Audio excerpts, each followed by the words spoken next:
ফুলনি রং দাদা হরে রাম হরি ফুলনি রং দাদা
কর্ণ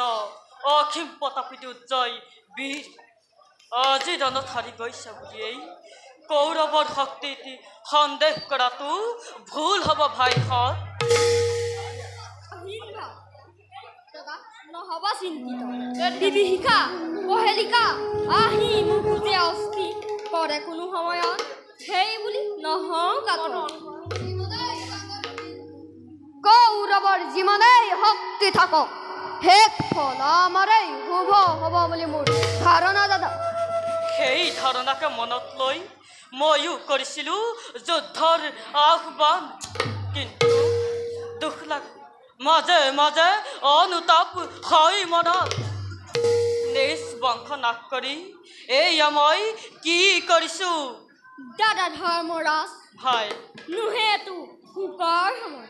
দেখা পালে আপোনাক হুকটো কাটক উদ্দীপনা কৰিম হবানে আপোনাৰ পৰা যিসকলে বিচাৰিছে উত্তেজনা আৰু উদ্দীপনাৰ বাণী পাপৰ উপায়চিত্ত দুখৰ শাস্তি আছে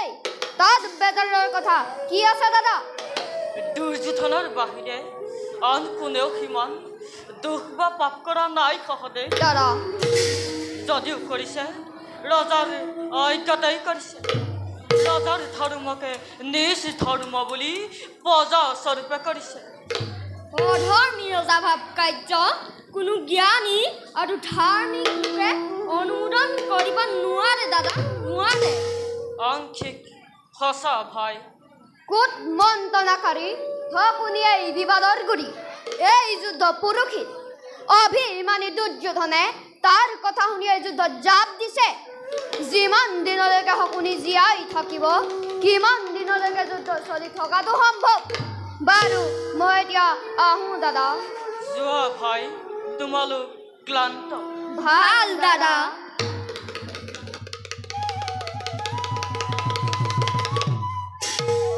হে অনাদি অনন্ত অব্যক্ত নিৰাকাৰ নিৰঞ্জন তুমি এই আদি তুমি এই শেষ অবুধ সন্তানক তুমি কলৈ ঠালি দিলা প্ৰভু দাদা দাদা ভাই মিত্ৰ কৰ্ণ ভাবি আছো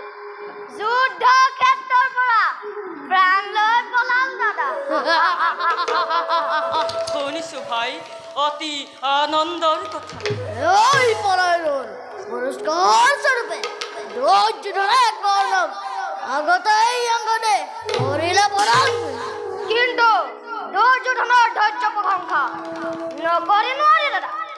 এতিয়াও চলক এতিয়াও বুকুদাত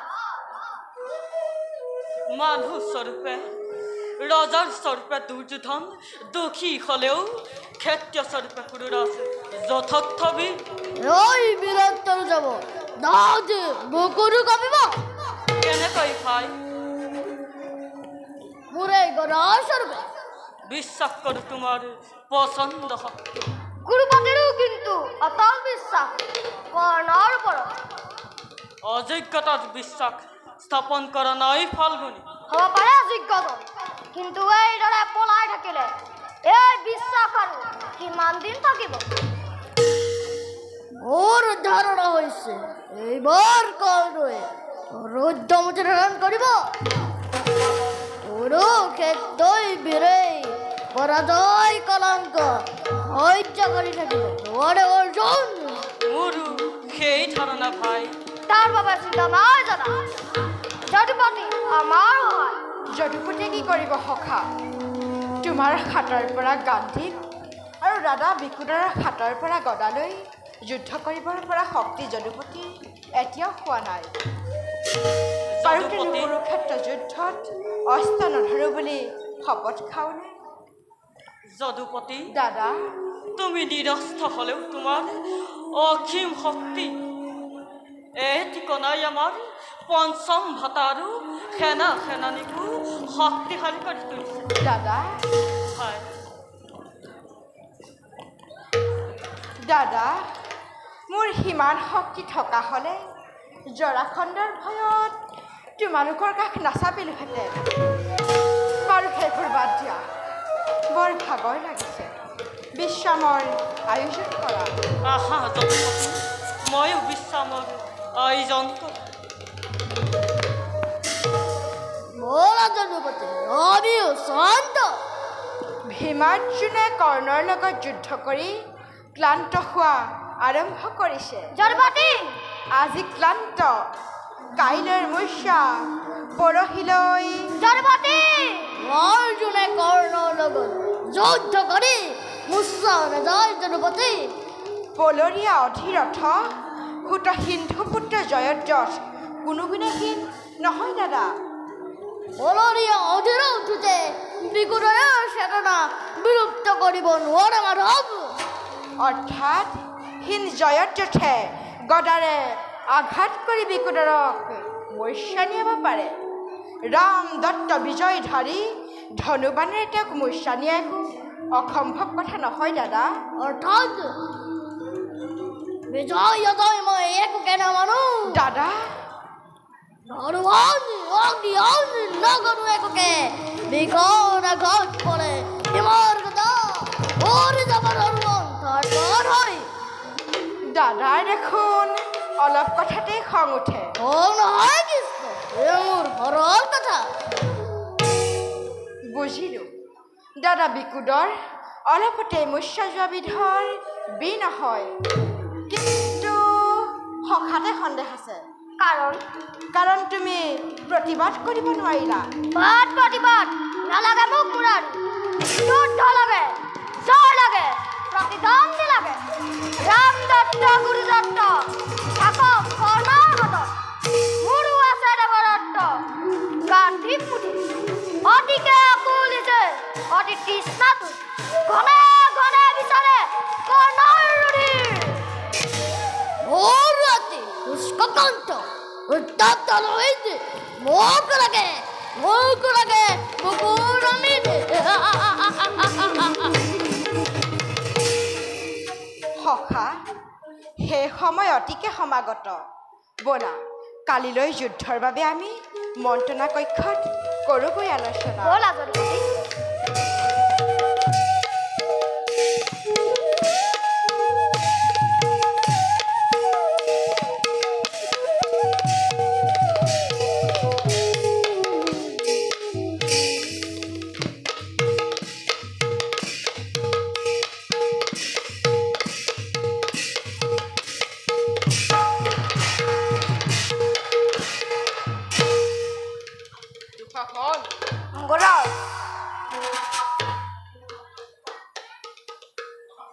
প্ৰথম চেষ্টা ব্যৰ্থ হৈছে হয় কিন্তু সেই বুলি মই নিৰুৎসাহী নহওঁ আমাৰ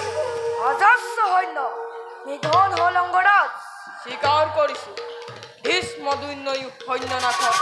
বাধা দিব নোৱাৰিছিল সেইটো হয় পিছে দাদাৰ আস্থা আপোনাৰ ওপৰত যিমান আছিল আৰু আছে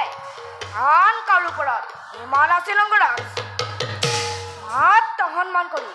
পিতামহ আৰু গুৰুজনক আগতেই সেনাপতি পাতিলে সেই আস্থাৰ প্ৰতি অপব্যৱহাৰ কৰিব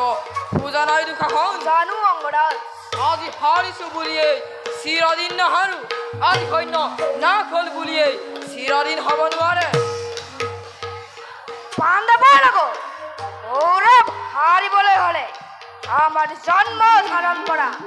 নিঃসহবংগৰাজ বীৰ বুলি খ্যাত বুলি পৰিচয় মূল্য নাথাকে পাণ্ডৱৰ জয় এটা স্বপ্ন আৰু কৌৰৱৰ পৰাজয় এটা অলিক কল্পনা যিদিনা কুৰুক্ষেত্ৰ পঞ্চ পাণ্ডৱৰ মৃত দেহ ওপৰত শিয়াল সগুণে বহি মাংস পিণ্ড টনাটন কৰিব সেইদিনা আমাৰ ইমান আনন্দ হ'ব সেই শুভ দিনলৈ বেছি দিন অপেক্ষা কৰিব নালাগে দুশাসন সেই দিন আহিছে আহিবই লাগিব দুৰ্যোধন দুঃশাসনৰ গদা মহাৰথীৰ ধনু আৰু আপুনি মন্ত্ৰণা ধেমালি কথা নহয় অংগৰাজ সেইদিন আনিবই লাগিব আৰু আপুনি অলপ অপেক্ষা কৰক মই এই সংবাদ দাদাক জনাওঁগৈ যোৱা দুশাসন ভাল অংগৰাজ হে কৃষ্ণ হ'ব পাৰা তুমি নৰৰূপী ভগৱান কিন্তু সেই বুলি পাৰ্থৰ মৃত্যুত হস্তক্ষেপ কৰিলে নচলিব পাৰ্থক ৰাখিব নোৱাৰিবা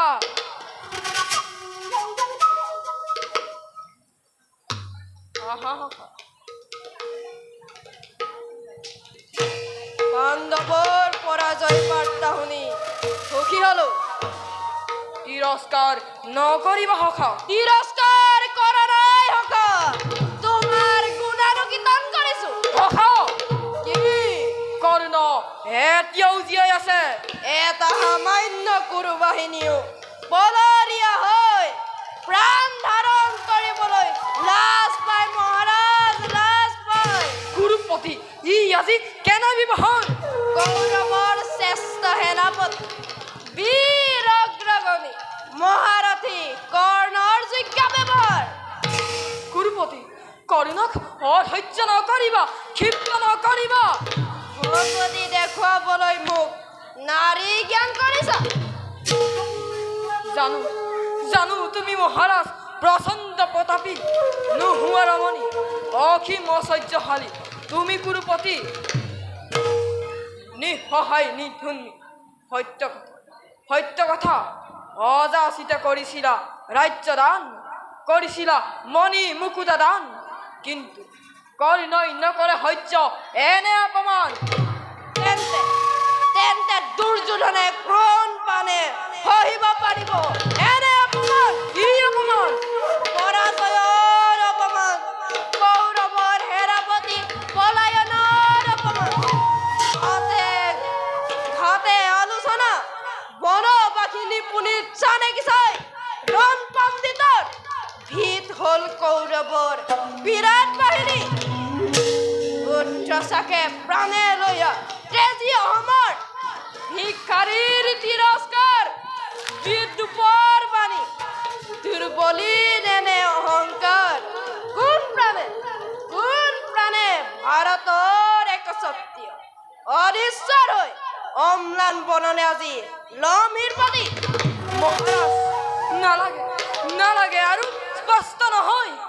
প্ৰত্যেকে পাইছো দেখা মনোব্যৰ্থ বেদনাৰ ৰেখা চিন্তা আৰু নাই গুৰুপতি নিদাৰুণ ক্ৰোণ নিৰতিৰে গোপনে গোপনে আহি নিৰ্মম হাতেৰে ভাগ্য চক্ৰ আজি মোৰ প্ৰতিকূল দিছিলে ঘূৰাই এইবাৰ সতৰ্ক মই নোৱাৰে চাপিব কাক নোৱাৰে তৰিব আৰু খৰা অজন্ত মহাৰথী এজন শেষ কৰোঁ কুৰুক্ষেত্ৰৰ ৰণ উজলাও কৌৰৱৰ কৃত্যগণত ভদ্ৰপতি মহাৰাজ কোৱা কৰিবানে সাৰথ্য স্বীকাৰ আদেশ যদিহে কৰে কৌৰৱৰ ঈশ্বৰে অৱশ্যেই কৰিব লাগিব আদেশ নহয় ৰজা মোৰ অনুৰোধ আনন্দেৰে কৰিলো স্বীকাৰ তেন্তে কুৰুপতি সুস্থিৰে বিশ্ৰাম কৰা আপোন কক্ষত যুদ্ধ চিন্তা কৰি মস্তিষ্ক উত্তপ্ত কৰি নালাগে জাপিব আৰু বিনিদ্ৰ ৰজনী মহাশল্য হল